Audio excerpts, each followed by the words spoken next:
Chief Prosecutor Basil O'Mallan isn't taking any chances of losing another conviction, as the prosecution did several years ago when Anthony C. Flores was tried the first time.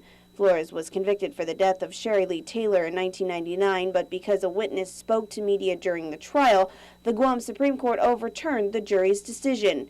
O'Mallan today asked Superior Court Judge Elizabeth Barrett Anderson to poll the members of the jury to ensure none have read, watched, or listened to any news accounts of what the judge called a high media exposed case. The judge, before adjourning until Tuesday, reminded jurors of her repeated instruction to determine the facts of the case only from evidence presented during the trial, not from any other source.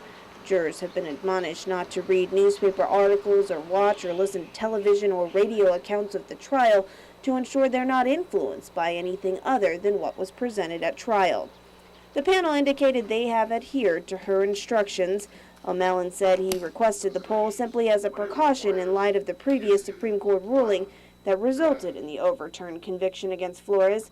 The prosecution contends that Flores was responsible for beating Taylor at the Hamilton Hotel with a telephone and wrapping the cord around her neck, then beating her with a hotel room chair. She died several days later, and both sides have differing opinions about exactly what caused Taylor's death.